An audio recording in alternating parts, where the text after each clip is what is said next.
Hello, everybody. Oh my gosh, the light is not that great in this room. I'm here in my office, and this is my wrap-up video.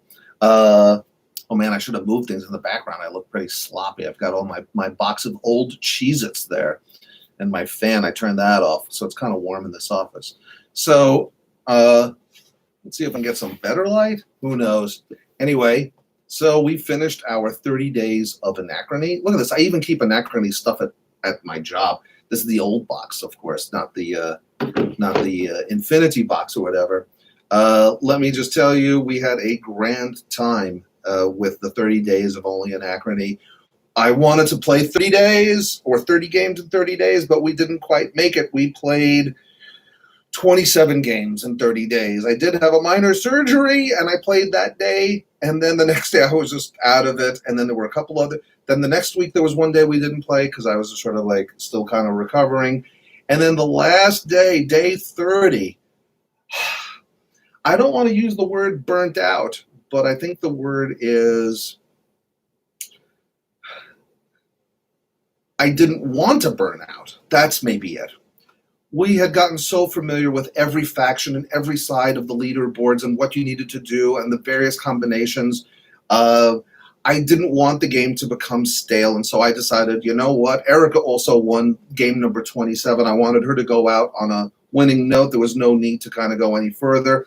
We went into this thinking that we were going to do every possible combination of the various expansions and modules, and we didn't quite do that. And I'm okay with that, and I'll tell you why. Anachrony on its own was definitely in my top 20, 25 games that we own, but with Fractures of Time and Intrigue of the Council, it's in my top 5. It's probably maybe in my top 3 games of all time, alongside games like Agra. I know it's unpopular. Edge of Darkness. I don't know if it's popular. I love it. Cooper Island and Anachrony. I mean, these are games that I would never part with. These are games that I will always have. What more can I want from Anachrony at this point? But the reason why I didn't want to maybe play it that last day and not do every possible combination is this now leads to more gaming in the future. Another time we could pull it out and do something that we haven't tried doing. It was just so much fun, and every game had its own story arc, its own things coming out. I mean, it's just a blast to play. It really is. It's just so much fun. And the complexity issue, yes, it's complicated, but it's complicated in a fun way. So many different options and the characters and the book and everything like that. The problem with the game is that it raises my standard for gaming. I now look at my board gaming shelf and I'm like, what other thing would I want to play 30 days? Or 15 times in a row or something like that. And I'm hard pressed. Maybe this is a new sort of generation of gaming that we're going to get into in our household. Not the 2-hour game that you pull out, you play it a couple times, then you learn the rules for something else, but something that really offers so much depth. So we I knew we we backed the Kickstarter for Perseverance. I now remember the name, which I'm excited about whenever that comes in the mail. Because now I know that, a company like Mindclash is going to go that extra 100 miles, not the extra mile, the extra 100 miles to make something that's not just looks good and the nice minis and the beautiful, incredible art and storyline, but something that really offers a return over and over again that you don't get tired of. Finally, also, I said, Erica, I know that Voidfall, we're not going to get it for 2 years or whatever, which is depressing to me. But I said, go ahead, back Voidfall, because I want to get that thing too. Because now I know it's sort of like the proof in the pudding is there with a game like Anachrony. And then we're going to be doing Tricarion later on and go back to Cerebria. It's just like a whole new thing for us with games of this dimension. And now this is what I'm looking for in games. I have to say, this is what I'm looking for in games now, where we could take a complicated game and it doesn't become complicated after 4 or 5 plays. It becomes smooth. I feel right now that we could take Fractures of Time and the base game out and play it and not have any super rules questions. Oh, maybe, a couple of things looking up in the book about a tile or something, but really be smooth. And that's really the other test that I wanted with this. I wanted to be able to play a complicated game that now when we bring it out, I guess the test will be in a couple of months when we bring it out again. Could we just put it out on the table and just boom, be able to play it and not have me sit around with the book and then tell Erica how the thing goes on and on and on and so forth. I'm glad that you've been following all along. You're wondering if there is a game my wife and I could play in this way.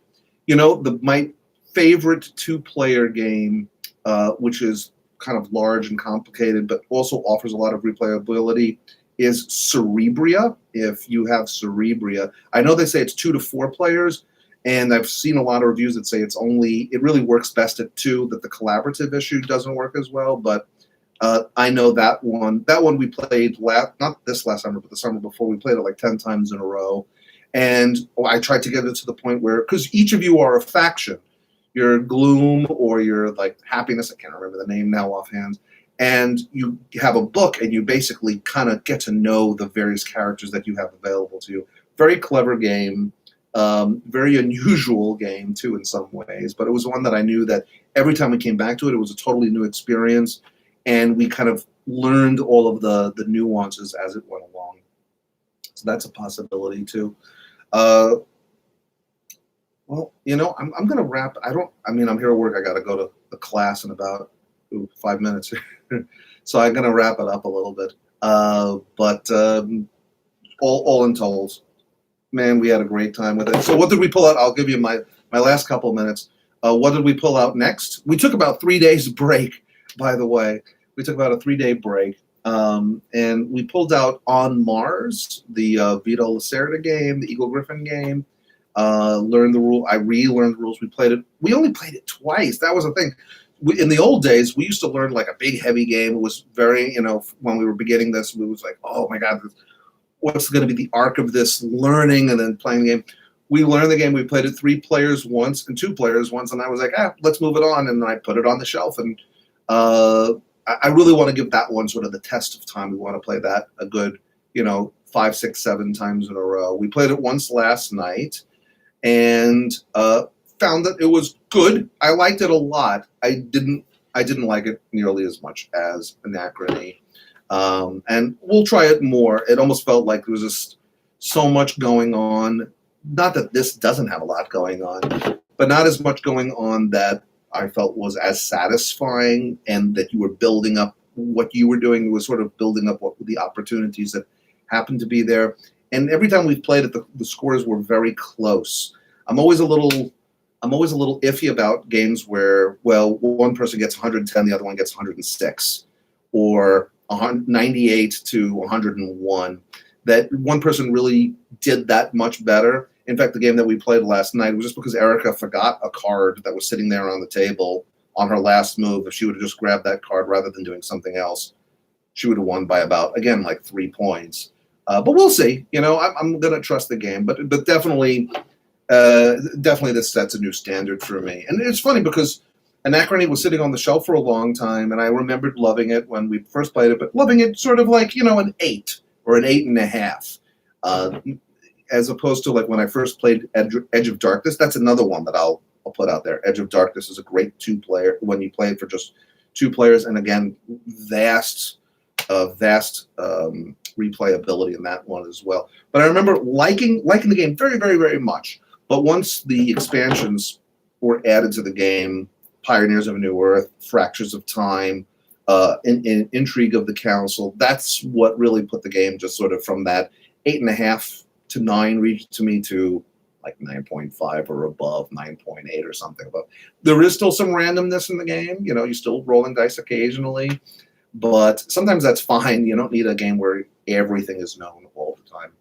All right, I've been talking a long time. Also, just a final little word here is that the Anachrony company, Mindclash, actually reached out to us, have been following our plays, and they sent us these nice pins for leaders, and that was such a nice surprise. I mean, man, I recovering from a little surgery and getting that kind of a nice gift from another part of the world. I think they're in Hungary. Was such a incredible. It shows you the tightness of the community, as well as the night. The personal touch with some of these companies, especially Mind Clash. I'm so excited now for Perseverance because now I guess now the other thing is I'm expecting as much from Perseverance as I got from Anachrony and also Voidfall. But who knows? 2 years from now, who knows what I'm going to be doing? So hopefully, I'm still into board gaming. I'm sure I will. Erica looked at me when I said, "Oh, hopefully, we're still into board gaming 2 years from now when Voidfall comes in the mail." But I'm sure we will be. But excited for all of this. All right, I got over and out. Love the guys that made this game. Cheers to everyone who was following our 30 days, and I will see everyone.